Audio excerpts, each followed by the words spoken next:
Bonjour à tous, c'est Ejohan et aujourd'hui on se retrouve pour parler d'un nouvel appareil Canon parce que après justement la présentation du R6 II, Canon va en sortir un nouveau qui sortira en mars et celui-là qui se situe justement en dessous du R6 II, donc on va dire c'est vraiment l'entrée de gamme en plein format, voilà en hybride plein format chez Canon.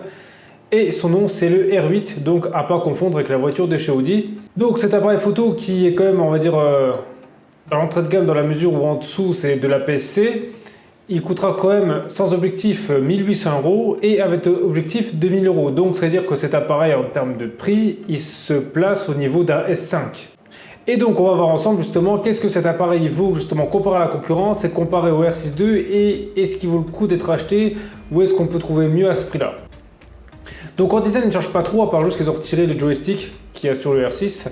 Ensuite, la première nouveauté, c'est qu'il est beaucoup plus léger que le R6 II. Il a 200 grammes de moins. Appareil qui coûtera un peu moins cher à stabiliser dans la mesure où les stabilisateurs sont souvent en fonction du prix. Voilà, on prend les Ronin, vous avez les S et les SC en fonction justement du poids de l'appareil. Et ça permet aussi un certain confort dans l'utilisation dans la mesure où vous savez que des fois les appareils qui sont lourds, des fois à bout de bras, on va dire au bout de la journée, ça peut être lourd ou voilà dans certaines conditions, donc c'est pas plus mal. Donc pour certaines personnes, ça peut être quelque chose de recherché. Moi personnellement, c'est pas quelque chose que je regarde, hein. Voilà, le poids de l'appareil, c'est vraiment quelque chose que je prends le mien, je sais même pas combien il pèse. Voilà, moi c'est vraiment ce qu'il fait. Après le poids, on va dire c'est secondaire.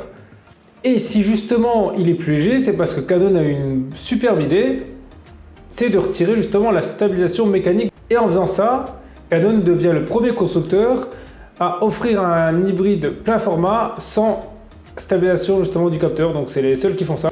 Donc là je sais pas vraiment quelles idées ils ont eu, parce que là pour moi c'est limite partir avec un énorme désavantage. Pour moi quelque chose comme ça honnêtement ça aurait été pardonnable dans les premiers hybrides. Ouais, les premiers hybrides, bon on va dire voilà c'est les premiers, ils savent pas trop où ils avancent. C'est vrai que Canon leur premier EOS n'était pas exceptionnel. Ça sur le premier ça m'aurait pas trop dérangé parce qu'on peut se dire bon c'est le premier voilà, mais là au niveau là, surtout à 2000 €. Là, juste pour ça, je pense qu'il y a déjà beaucoup de personnes qui vont pas le prendre. Parce qu'un capteur, justement, qui n'est pas stabilisé, ça va le rendre vraiment beaucoup plus compliqué à utiliser dans beaucoup de conditions. Admettons, par exemple, du mariage ou du reportage. Parce que vous voyez, par exemple, quand on fait du mariage, des fois, voilà, le but, c'est de prendre les photos. Des fois, pour pas louper un moment, on peut être un peu dans le feu de l'action, marcher, avancer, on sait jamais. Parce que, par exemple, des fois, ça peut être compliqué, justement, d'être en apnée, de pas bouger, voilà, pour pas trop trembler. Donc, ça voudrait dire que pour pas faire du flou, il faudra limite à chaque fois augmenter la vitesse d'obturation. Et dans certaines situations, on n'a pas toujours justement la lumière idéale, donc c'est-à-dire il va falloir monter l'ISO, c'est pour avoir des photos qui ont du grain, voilà, c'est pas exceptionnel non plus. Même par du reportage, voilà, quand je dis reportage, ça peut être par exemple pour filmer un événement, faire des photos justement, je sais pas, d'une manifestation, quelque chose dans ce genre-là, un événement sportif, quelque chose comme ça. Si justement on n'est pas posé avec un trépied, voilà, ça peut être compliqué, on ne sait jamais ce qui peut se passer. C'est un enfer. Déjà, un objectif qui n'est pas stabilisé de nos jours, c'est vrai que ça le rend un peu plus compliqué à utiliser. Moi, par exemple, quand je fais de la macro, j'avoue que s'il n'y a pas un grand soleil dehors ou si j'ai pas de trépied, ça rend un peu plus compliqué le travail. Et même en vidéo, tout ce qui est gimbal, c'est un super outil, mais je suis pas sûr que ça va faire des miracles là-dessus. Et justement, je suis curieux de voir les premiers tests avec gimbal, voir ce que ça va donner. Et si même avec ça, on a l'impression quand on filme qu'on est sur un bateau, là, je pense que pour la vidéo, c'est complètement cuit et sans trépied, ce sera inutilisable. Donc, ensuite, il a le même capteur que le R6 II. Alors, chez Canon, justement, je reste un peu en retrait là-dessus parce que dans le passé, j'avais eu je crois que c'était un 4000D, si je dis pas de bêtises, et un 77D. Et normalement, ils partageaient le même capteur. C'était marqué, sauf que le 77D faisait des photos avec beaucoup plus de piqué que le 4000D avec les mêmes réglages, les mêmes conditions.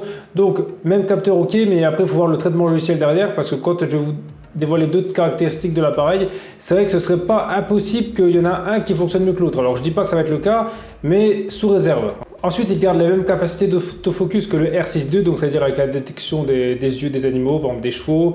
Et aussi son autre gros point fort, c'est son mode rafale, hein, voilà, qui fera du 40 photos par seconde. Donc ça veut dire que sur le marché, il n'y a pas mieux. Donc c'est-à-dire que là en mode rafale, si vous voulez vraiment le top du top, ce sera cet appareil. Ensuite, la vidéo. Alors la vidéo, il y a du bon et du moins bon. On va commencer par le moins bon. Ça veut dire qu'en 4K 60 fps, en interne, ils se contentent de faire du 4.2.0 8 bits. Donc là, c'est quand même beaucoup moins de la concurrence, c'est-à-dire que ça, c'est à peu près ce que faisait un A7 III à sa sortie. Donc c'est quand même quelque chose d'assez vieux. Mais ce qui est intéressant, c'est qu'il y aura le mode Canon Log. Et là, ce sera du 4.2.10 comme sur le R6 II. Donc c'est quand même assez étrange le mode vidéo dans la mesure où le 4K 60 fps, honnêtement, il est bridé volontairement, alors qu'ils ont quand même mis le H265 du R6 II Et avec ça, ça montre qu'ils ont quand même volontairement bridé leur appareil, parce qu'il n'y a pas tout le monde justement qui filme en log. Donc là, pour moi, il part quand même avec un gros désavantage, et je pense pas que, vu la configuration de l'appareil, c'est vraiment les vidéastes qui sont visés là-dessus. Donc c'est à dire qu'on se retrouve limite avec un mode vidéo, si on enlève le log, similaire à un A7 III. Et pour le ralenti, en Full HD, il fera du 120 fps. Bon, bah là, ça reste dans la norme, on va dire, pour cette gamme de prix. En soi, c'est pas un mauvais appareil, mais malheureusement, vu le prix, je pense qu'il va avoir vraiment du mal à trouver sa clientèle, parce que, honnêtement, à 2000 €, on a l'impression d'acheter justement un R6 II bridé volontairement. Et pour moi, c'est vraiment ça qui me dérange. C'est-à-dire que je préfère acheter limite un S5 II qui est vraiment un appareil complet, que d'acheter justement un appareil qui a été volontairement bridé.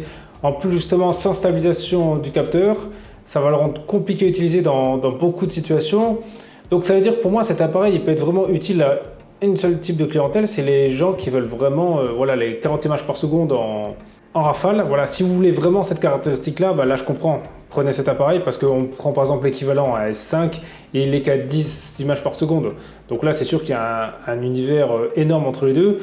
Pour quelqu'un justement qui hésitait un peu, par exemple entre ça ou le S5, parce que c'est vrai que 2000 € c'est déjà comme une belle somme, et bah, partez sur le S5. Parce que personnellement, quand je mets une somme de 2000 €, si je veux un appareil qui fonctionne comme correctement, j'ai pas envie d'avoir quelque chose qu'il faut que je bricole pour avoir un résultat à peu près propre. Parce que pour le même prix, justement, le S5, eh ben, il sera mieux en vidéo, quoi qu'il arrive, il le surpassera. En photo, au moins, vous aurez quelque chose de stabilisé.